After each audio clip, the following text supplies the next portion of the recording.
Hello and welcome everyone. So today's topic is very interesting. It's about the appraisal meeting. So let's see how these appraisal meetings are held in NHS. They are held almost every year.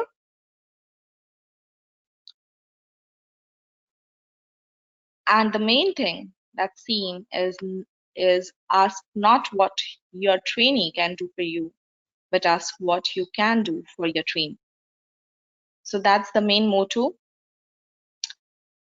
These appraisal meetings are basically to help the trainees and to support them throughout their training. These appraisal meetings are held between the supervisors. They can be either educational supervisors or any other heads or seniors, and between the trainees. And in these meetings, the problems of the trainees, the performance of the trainees, and how the trainee can improvise, everything is discussed. And that's why it is trainee based and focused on the trainee, not on the trainer. The annual appraisal is required by the GMC to be the whole practice appraisal that is supportive and developmental rather than a pass or a fail. Okay, so it is basically not on the pass or fail criteria, but it is just to help or motivate the trainer and to help the trainee improvise. A good appraisal will involve frank dialogue between the appraiser and the appraisee. By working together, a planned program of development should be agreed for the appraisee over a realistic time period. So remember, frank dialogue, realistic time period, both the words are important. A basic structure should involve what, how, when, and support. That actually means what can be done for the trainee, what exactly the trainee needs, how to help that trainee in the form of DVD, sometimes in the form of study material, sometimes in the form of if there are problems with the communication problems with the colleagues. So how to help that trainee? When should we have the next meeting, or how to monitor the progress? So when to monitor the next progress, or how when to have the next meeting for appraisal, so that helps to achieve the realistic goals and support the trainee in all the possible ways.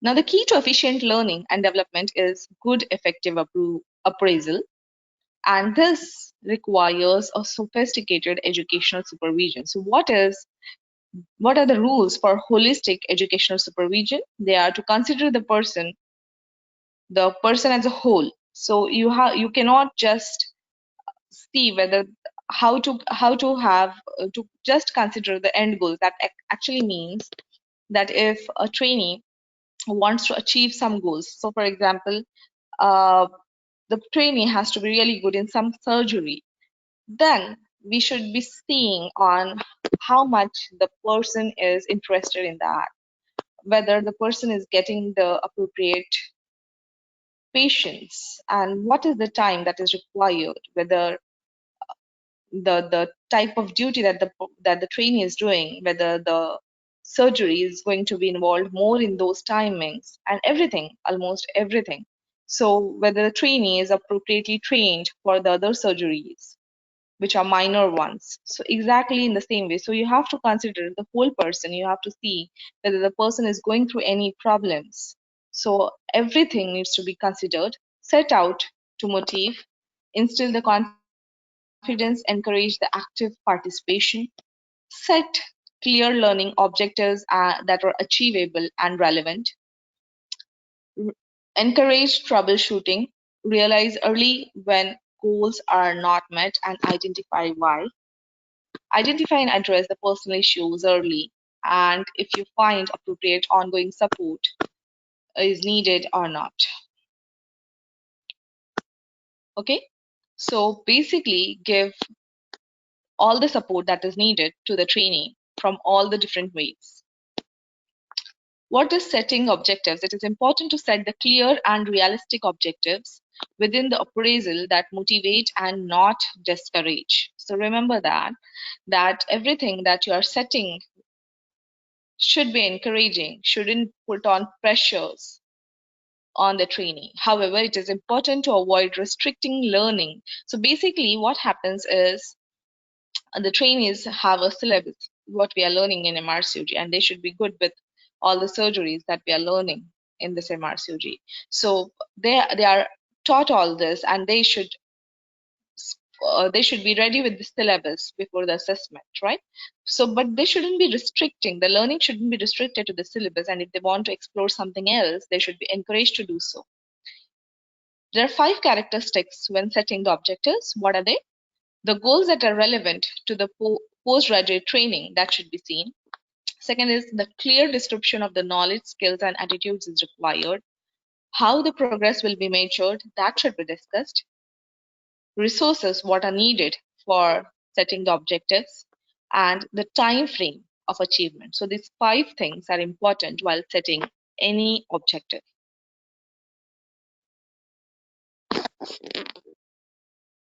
So the timings of the appraisal: in the introductory meeting, you should develop relationship, review the achievement, and set the new goals, right? There is a review at 3 months in which you may review the progress of the trainee, feedback may be given, and some adjustments if you find that the goals are not going to get achieved. So, or the person is not very comfortable. And in the final interview, which happens at the end of 1 year, review the progress, give the feedback, and report to the region. The structured and the time meetings do not mean that the appraisal is not continuous. Basically, it is an ongoing process. It happens every day, and the appraiser should be monitoring the process. So this is how the appraisee is in the between, and this is looking at the appraisee or supporting the appraisee in a 360-degree approach. That means helping the appraisee grow from all the sides, right? Now, this is a kind of situation which we see when there is a chaos in the labor. So this is actually about the communication skills and the workplace-based environment, which is very important to be learned, because this can really cause someone demoralize or demotivate, and if given in an appropriate way, may help someone progress so much that that is not even uh, that was not even imagined by the trainee. So that's the difference the workplace-based environment can make. There is important discussions.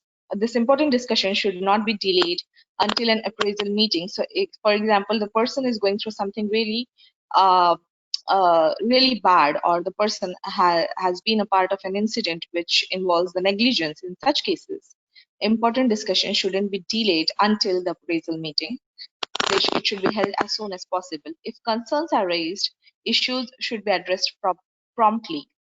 A negative TO2, a TO2 and TO1 are basically the feedbacks that are given by our colleagues. So a negative TO2 can result in poor ARCP, which is assessment review, and could be avoided if concerns have previously been raised by the member of staff. Most negative feedback stems from poor communication or an issue that the trainee is unaware about, and the appraisers should have access to the local appraisal policies, performance procedures, and occupational health processes. So basically, the appraiser should be looking at the appraisee all the time and should be helping the appraisee wherever required.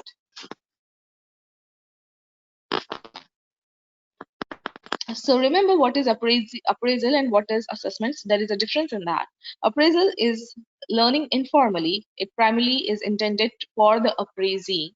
It encourages the open informal dialogue establishes the learning goals, addresses the concerns supportively, guides the appraisee throughout the year, whereas assessment formally tests the learning has been achieved or not. So basically, this is like a test.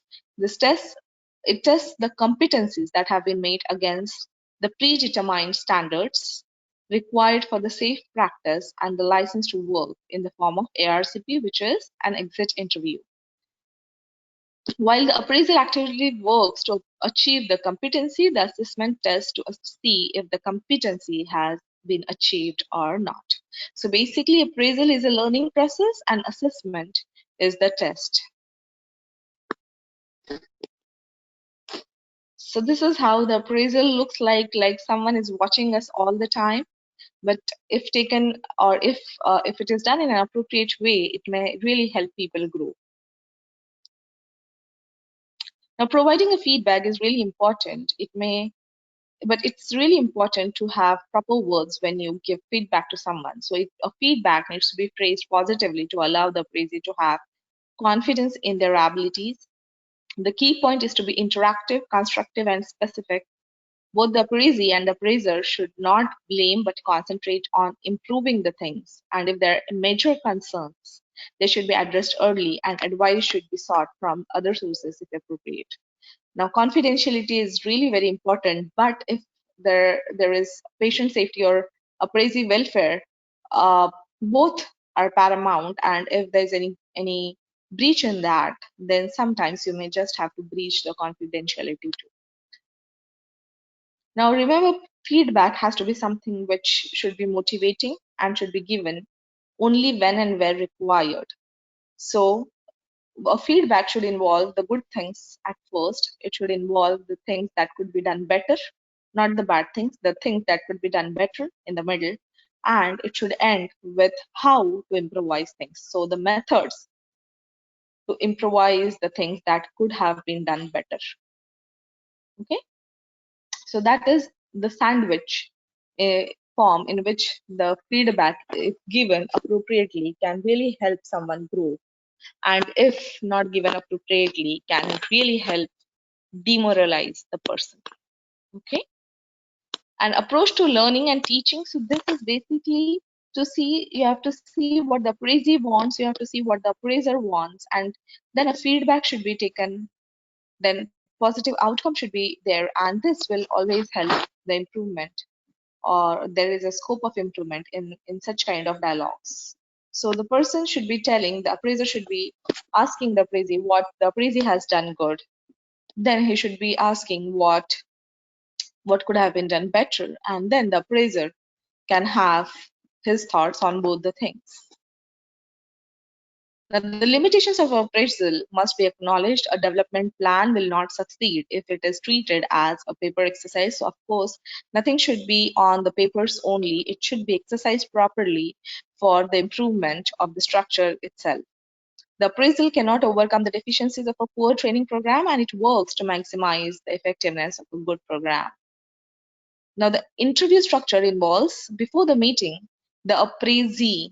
Remember, the appraisee should provide everything that is required for the discussion at least 1 week. So remember this, 1 week. So it should be given 1 week before the appraisal date. The appraiser should read the appraisee's portfolio and cross-check against the RCOG requirement and the logbook. Both the parties should create a list of issues to be discussed, set aside enough time, and seek to avoid the interruptions. Now, in the initial discussion, they should explain the confidentiality rules for appraisal and exceptions to them. Take the opportunity to explain the philosophy of the unit for support, like clinically, educationally, and pastorally. They review the past achievements first and offer the praise. Ask the appraisee to list the abilities and areas of development, right? So these are all the steps that you have to tell. So you have to firstly tell the person about the confidentiality rules so that the person becomes open. Then you have to tell about all the opportunities that you can help the person with. Ask what exactly is required or what the person wants. Make a brief list at this time. set achievable objectives with time targets, and cover the three domains of learning, which are knowledge, skills, and attitude. Now, identify the resources needed to achieve the objectives, like DVDs, tutorials, courses. Ask about the general issues settling in, booking holidays, etc. Okay, so if the person has got any other issues, even that should be involved. At the end of the appraisal, complete the forms together and sign as a contract of working together. Run through the checklist that all the areas are covered, set a date for the next review, and emphasize open door policy for concerns and questions. If this is not completed at the time of the appraisal, the discussion uh, of the appraisal discussion, the appraiser should ensure that the appraisee receives the post-appraisal documentation as soon as possible. Okay, so all this should be involved in a meeting, and they should both sign at the end that they'll be coming together after or reviewing after such some time that is set already, and see on how the things have improvised. Now, the tips for the good appraisal meeting are arranging the meeting. So it is the responsibility of the appraisee to make the contact, to set up the time. We have seen this 1 week before, and time and venue for the appraisal. Confirm the date and the time by email and inform the appraiser's secretary. Okay. Schedule a time when you have no other commitments. Try to set up the introductory review before the appraisee arrives in the unit. So this is for the appraiser. Allow plenty of time for the appraisee to talk. Rushing in the interview might pressurize the appraisee and important issues might not be discussed. So allow up to 1 hour. So it be on time and use the whole time effectively. So you may give around 1 hour for the appraisee to talk about the issues. Okay. So this is basically for the appraiser to open up. Now, venue should be a mutually convenient place. It should be somewhere in the workplace with a quiet, private environment. Determine what you wish to discuss prior to the appraisal and have a tidy, organized portfolio to use the time effectively. So, portfolio is something which has to be maintained by the trainee. So, you should be knowing this portfolio so that when you come across a trainee or the appraisee, you know what exactly to focus on. Professionalism, there should be formal complaint processes for dealing with the appraisee and the appraiser concerns, and an appropriate appraisal lead. So though it has to be very friendly kind of meeting, you should also maintain some professionalism and know where to lead this meeting. It should be informal and relaxed. It should be informal, friendly discussion. Try to create a dialogue. Congratulate the appraisee for their achievement. This will encourage the appraisee to open up and express their needs and wishes. Try to encourage the appraisee to analyze their own abilities and to identify the areas of improvement. Privacy, of course, is very important because unless you give that confidentiality or you ensure that no one else other than you is listening to what the appraisee is saying, the appraisee won't open up, and then the whole point why the appraisal meeting has been arranged won't be achieved. Now, close the office door to ensure the privacy and try to prevent any interruptions. And remember to emphasize that your door is always open to the appraisee for advice and support. So remember, close the doors of the walls and not of your brain and heart. Uninterrupted, so switch off your phones. Of course, nobody wants to have phones ringing when someone is opening up or is very much sure or is actually counting on you for their improvement. Confidentiality, as we said, is very important. It encourages open, frank discussion and enhances the trust, right? Then, portfolio, as we have said, the appraisee should submit their evidence and proposed development plan 7 to 14 days before the meeting. The appraiser should prepare for the interview and read the appraisee's portfolio before the meeting. Flicking through the folder during the interview can reduce the amount of dialogue. So you should know what exactly the person is, or the what portfolio tells about that appraisee beforehand. Try to list the point that you want to raise, like the things to praise, the things to be achieved, right? So you should all actually be having a very well organized portfolio. It should be provided by the appraisee, and the appraiser should have gone through it beforehand.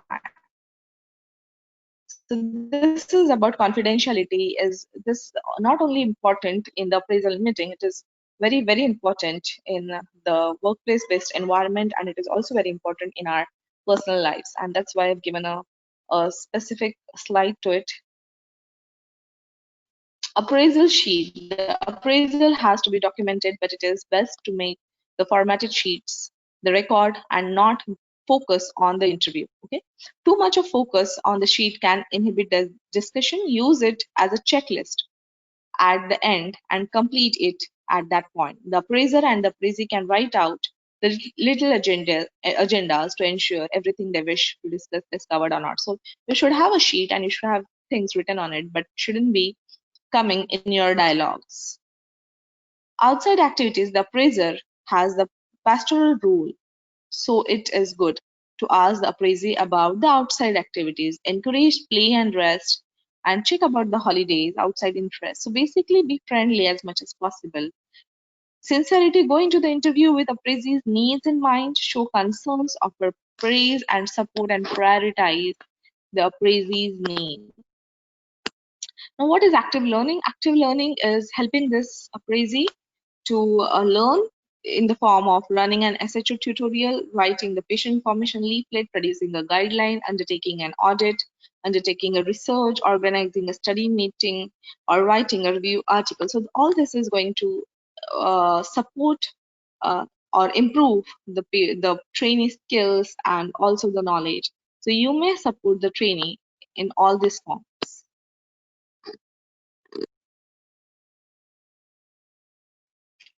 Now, what is revalidation?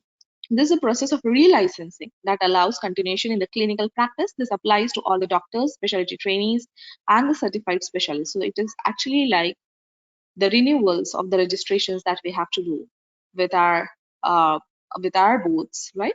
So here the revalidation is the same. It aims to ensure quality improvement in patient care through personal and professional development. It sets out to assure the patients and public employers and the healthcare professionals that licensed doctors are up to date and fit to practice. The test concordance with principles and values set out in the good medical practice.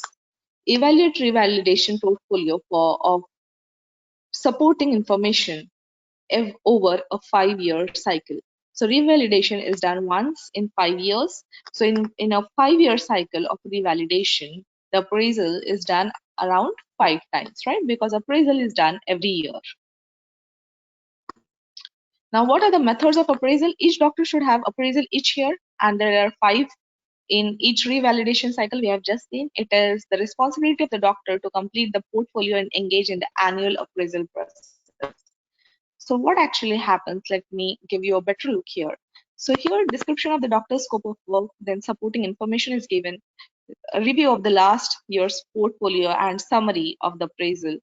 And the other important things, which like the achievements, the challenges, and the aspirations that the trainees is interested in. Then review by the appraiser of the appraisal portfolio. Then there should be a confidential discussion on the in the meeting. Then the doctor's PDP summarizing of the appraising and appraiser's treatment. All the things are done, and at the end they sign. Both of them sign off, and they discuss or set the next date of meeting. Protecting the appraiser or the appraiser's responsibility. That means appraisers should have the access to support networks, including the peer support, the appraisal leadership, the regular updates. The appraiser should have a low threshold for seeking advice. That means whenever the person wants to seek an advice, they should be doing it immediately, right? The appraisal process is confidential, but patient safety overrides the confidentiality. Of course, if the person has done any negligence, or if something has happened which has caused the patient safety to come under threat, then of course an action is required sometimes. In the event of serious concerns about patient safety, it may be appropriate to suspend the appraisal and make an immediate referral to the different person, such as responsible officer, who is usually the medical director. Okay, so in case of serious concerns, maybe the medical director would be the one who is coming up. It is appropriate to inform the appraisee if the steps have been taken, and the appraiser also has the duty to the appraisee. It is important to provide a fair and honest opinion of their developmental needs.